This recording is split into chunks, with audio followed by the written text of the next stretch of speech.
No Evangelho de João, capítulo 6, versículo 37, diz assim: todo aquele que o Pai me dá, vem a mim,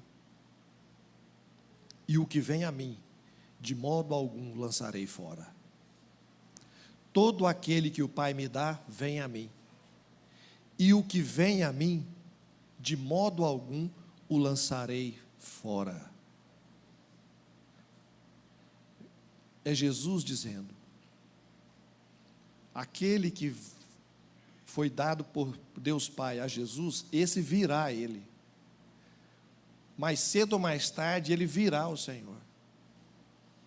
E aquele que vai ao Senhor, como eu e você fomos um dia para os braços do Senhor, de modo nenhum Ele jogará fora. As famílias jogam fora, mães jogam fora seus filhos, cidades jogam fora seus habitantes, países desprezam seus moradores, milhões de pessoas hoje refugiadas, expulsas dos seus próprios países, mas o Senhor não joga ninguém fora. Aqueles que vão a Ele, Ele jamais lança fora. Então, se você um dia foi dado por Deus a Jesus, e pelo Espírito Santo levado até Cristo, Ele não jogará você fora jamais. Então leiamos esse texto.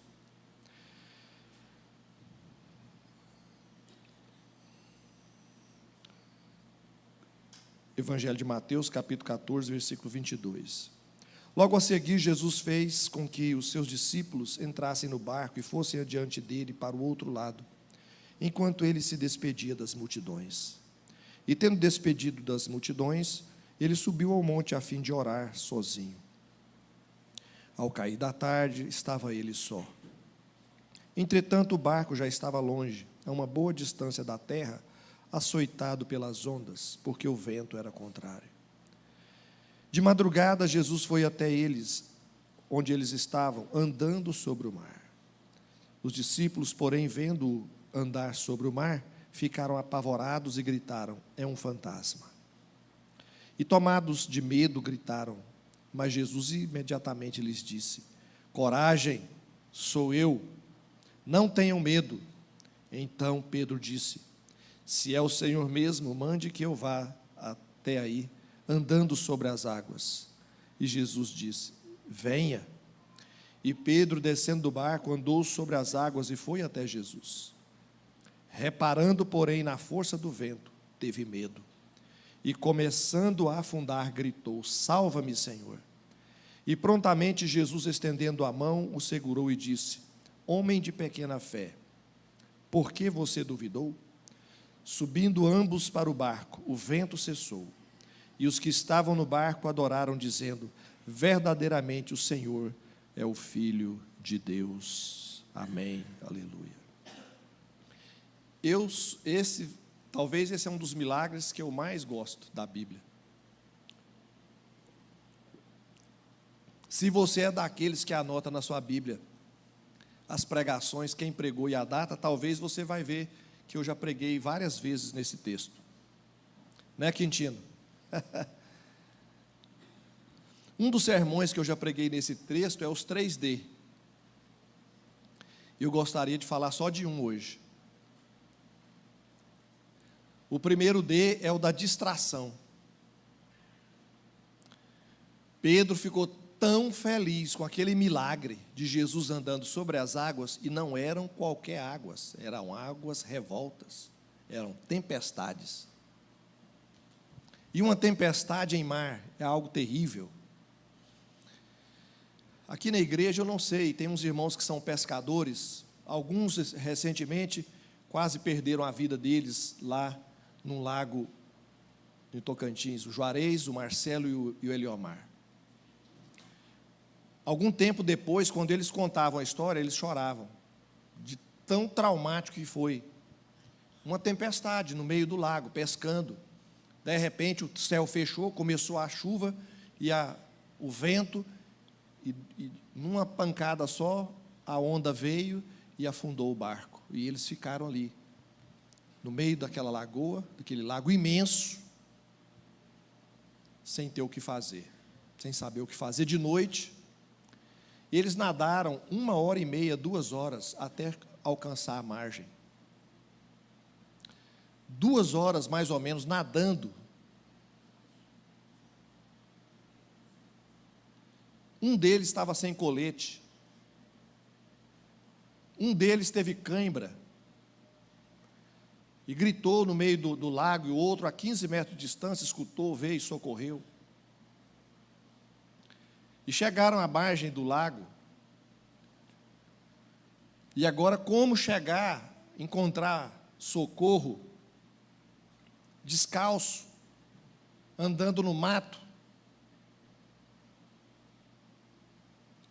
Eu sei que pela mão e pela misericórdia e a bondade de Deus, Deus os salvou, mas eles ficaram assustados. O apóstolo Pedro era um pescador experiente, profissional, e não esses pescadores aqui da nossa igreja, né? Que não são tão profissionais assim, até pelo relato do que eles fizeram no barco. Porque um dia antes eu estava no mesmo lago. E está aqui o pastor Paulo Afonso, estava comigo nesse barco. Vamos pescar? Vamos, cedinho. E quando a gente entrou no barco, começou a chuviscar. E eu falei, pastor, está começando a chover. Ele disse, não, isso aí não tem nada não. E nós fomos, irmão. Graças a Deus não teve nada, mas nunca mais eu faço isso. Eu sei que eles aprenderam uma lição e muitas coisas que eles fizeram naquele dia, eles jamais farão novamente. Pedro não só era um pescador profissional, mas ele com seu pai e seus irmãos eram donos de uma empresa de pesca. Então era extremamente experiente.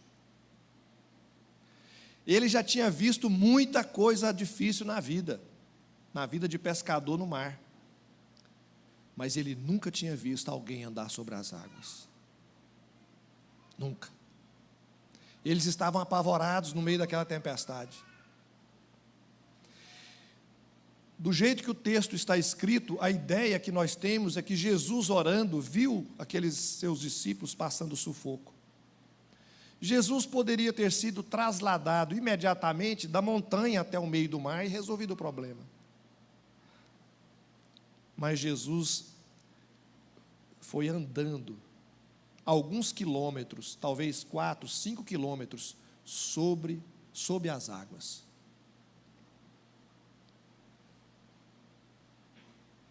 Quando aqueles homens, pela madrugada, 2, 3 horas da manhã, viram aquela pessoa andando sobre as águas, eles chegaram a pensar que era um fantasma, porque é impossível um homem andar sobre as águas. E Jesus disse, sou eu, não temas. Sou eu, não temas. E aí Pedro, como sempre, né, bem corajoso, precipitado, Senhor, se és tu, manda que eu vá até ti. E Jesus disse, então venha. Aí ele imediatamente pulou do barco e saiu andando sobre as águas, olhando para Jesus. Mas ele se distraiu. Ele tirou os olhos de Jesus e começou a olhar para as ondas. E aí ele começou a naufragar. Esse é o primeiro D, o D da distração, que nos tira os olhos de Jesus.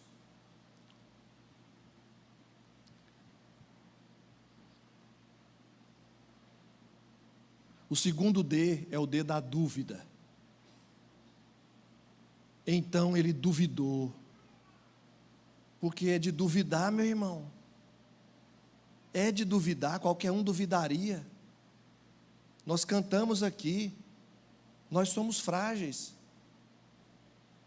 a gente falha, e Pedro duvidou. E o terceiro D é o D do desespero.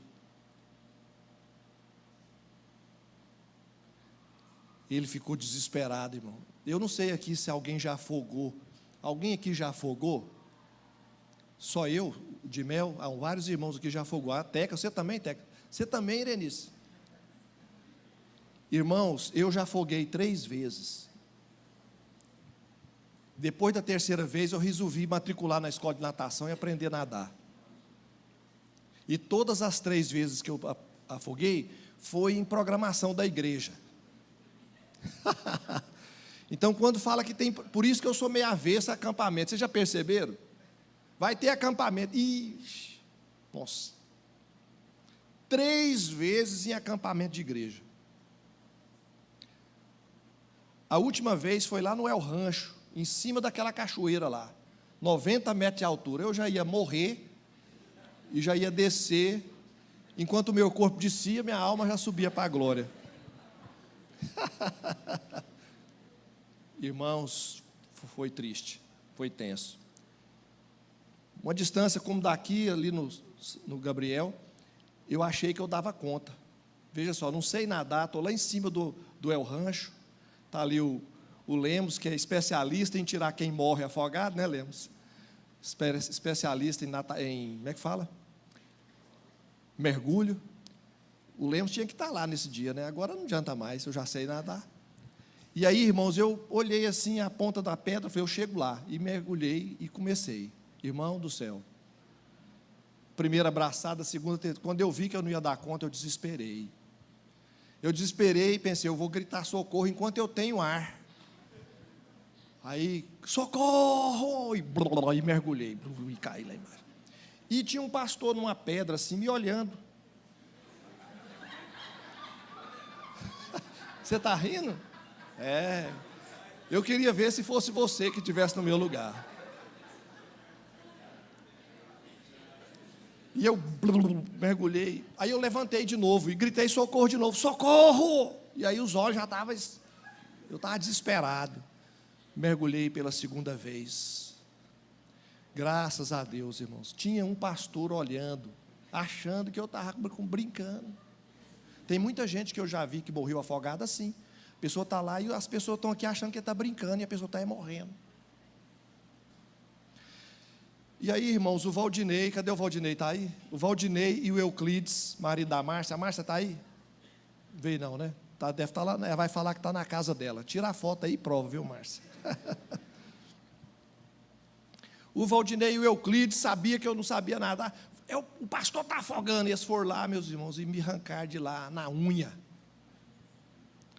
Mas, irmãos, eu fiquei desesperado. Quem já afogou, talvez tenha tempo, porque tem uns que não dá tempo nem de desesperar, né?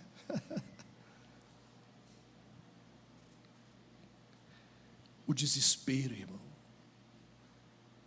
Há muitas situações na vida que deixam a gente desesperado.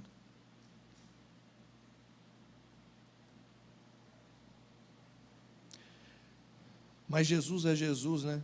É bom, Ele não deixa, todo que vem a Ele não lança fora. Jesus foi lá e salvou Pedro. Agora, irmão, para evitar tudo isso, você tem que evitar o primeiro D, que é a distração. Você tem que tomar muito cuidado com aquilo que tenta tirar os seus olhos de Jesus. A vida não é fácil, irmão. A vida é difícil. As lutas são imensas. Você tem os poderes das trevas, os poderes do mal, as pessoas que se deixam usar por Satanás, as pessoas que são malignas mesmo, têm um coração ruim, pervertido. A vida não é fácil, irmãos, para nenhum de nós. E nessa caminhada que nós estamos, que o autor de Hebreus fala que é como uma corrida olímpica, onde você tem que olhar bem fixamente para o alvo, nós só temos um alvo, o alvo é Jesus. Enquanto Pedro olhava para Jesus, ele ia bem, andando sobre as águas, mas quando ele se distraiu, olhando para as ondas, ele se arrebentou.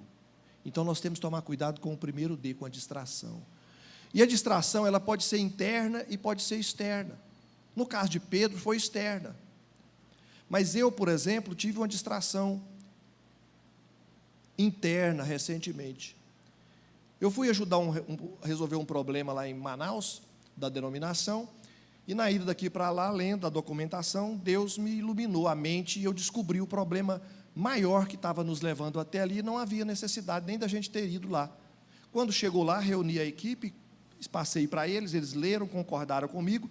Quando a gente chamou o pessoal do Amazonas e explicou para eles que a coisa não era tão ruim assim, não estava tão complicado, e o principal problema que nos levou a ser indicado como uma comissão de intervenção deixou de existir, porque a gente descobriu que a advogada havia errado, havia cometido um equívoco. Aí houve aquela pacificação, o pessoal estava Manaus contra o Brasil, né? Aquele trem complicado. Aí fizemos todas as reuniões necessárias, conversamos com todo mundo. No último dia, no dia da reunião com a turma maior, com o povão, eu cheguei lá para a reunião, veio uma irmãzinha, que já me conhece há muitos anos do trabalho da convenção, pôs a mão na minha cabeça, na frente dos pastores, e falou assim: esse irmão aqui, ele tem os neurônios ungidos. Esse irmão, esse pastor, Deus ungiu os neurônios dele. Quantas coisas ruins que Deus já usou ele para iluminar a mente dele, para dar um clarão, uma direção saudável para a nossa convenção. Aí, irmãos, eu fiquei feliz, né? E aí, irmãos, o problema é quando a gente começa a acreditar nesse negócio. Eu saí de lá, beleza, Deus abençoou, deu tudo certo. E a irmã ainda falou que eu tenho meus neurônios ungidos, agora acabou. E aí, irmãos, eu comecei a decidir as coisas sem consultar ninguém. Vou comprar isso aqui, pá, compra. Vou fazer isso, faço. E comecei a ter problema, irmão. Um problema atrás do outro. Qualquer coisinha que eu fazia, dava tudo errado. Aí hoje, cedo, eu já não aguentava mais. Falei para a Lúcia: ó, está acontecendo isso. Ela: não é possível. E aí Deus falou comigo aqui hoje de manhã sobre isso. Eu comecei a me distrair, irmãos, com o lado positivo da minha sabedoria, dos meus neurônios ungidos. Isso aí não agrada a Deus, irmão. Deus não gosta disso. Ninguém é autossuficiente. Nós não somos nada, irmão. Então tem hora que a tentação, a distração é interna. Você começa a achar que você é o bom. Eu sou o rei da cocada preta. E aí você começa, não pega conselho, não ora, nem ora mais. Orar para quê? Deus já ungiu.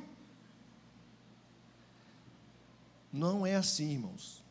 Outra vez, a tentação interna pode ser para o lado negativo. Você começa a achar que você não é nada. Vou dar outro exemplo meu. Depois, nos outros, eu vou dar exemplo bíblico. Quando eu conheci a Lúcia, que eu fiquei todo apaixonado, né? Eu fui ver, descobri que era muita areia para o meu caminhão, né?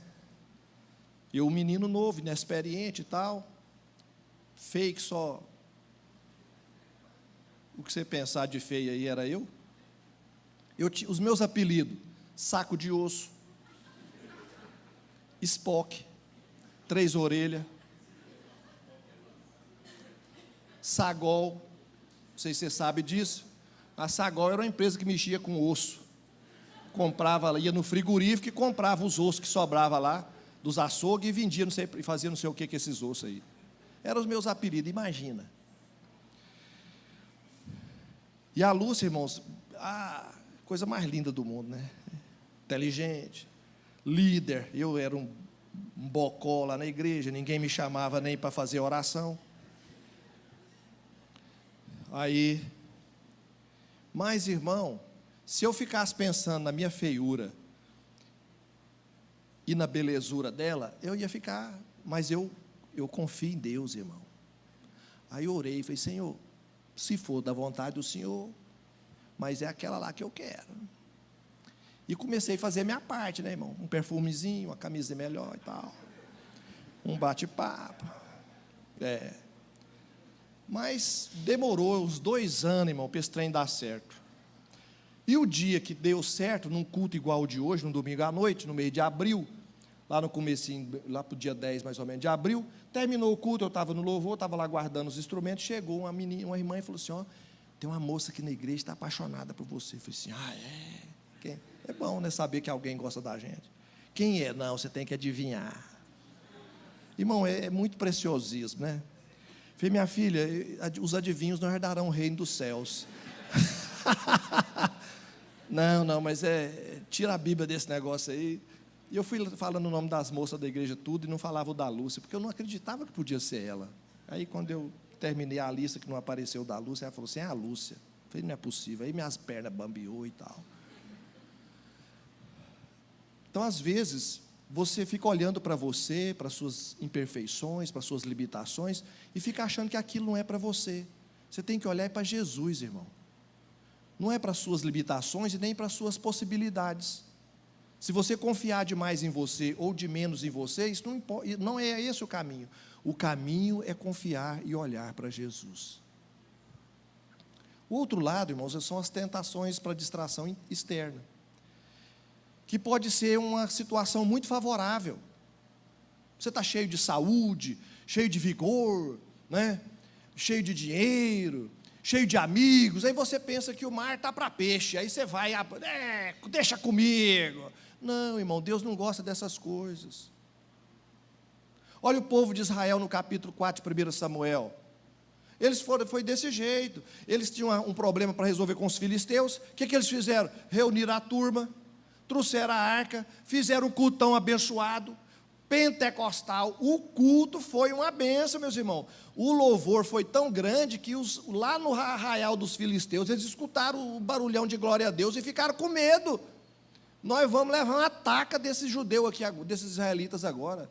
E os judeus, os israelitas lá, agora nós vamos arrebentar. E se deram mal, irmão, se estreparam, porque confiaram neles e não no Senhor.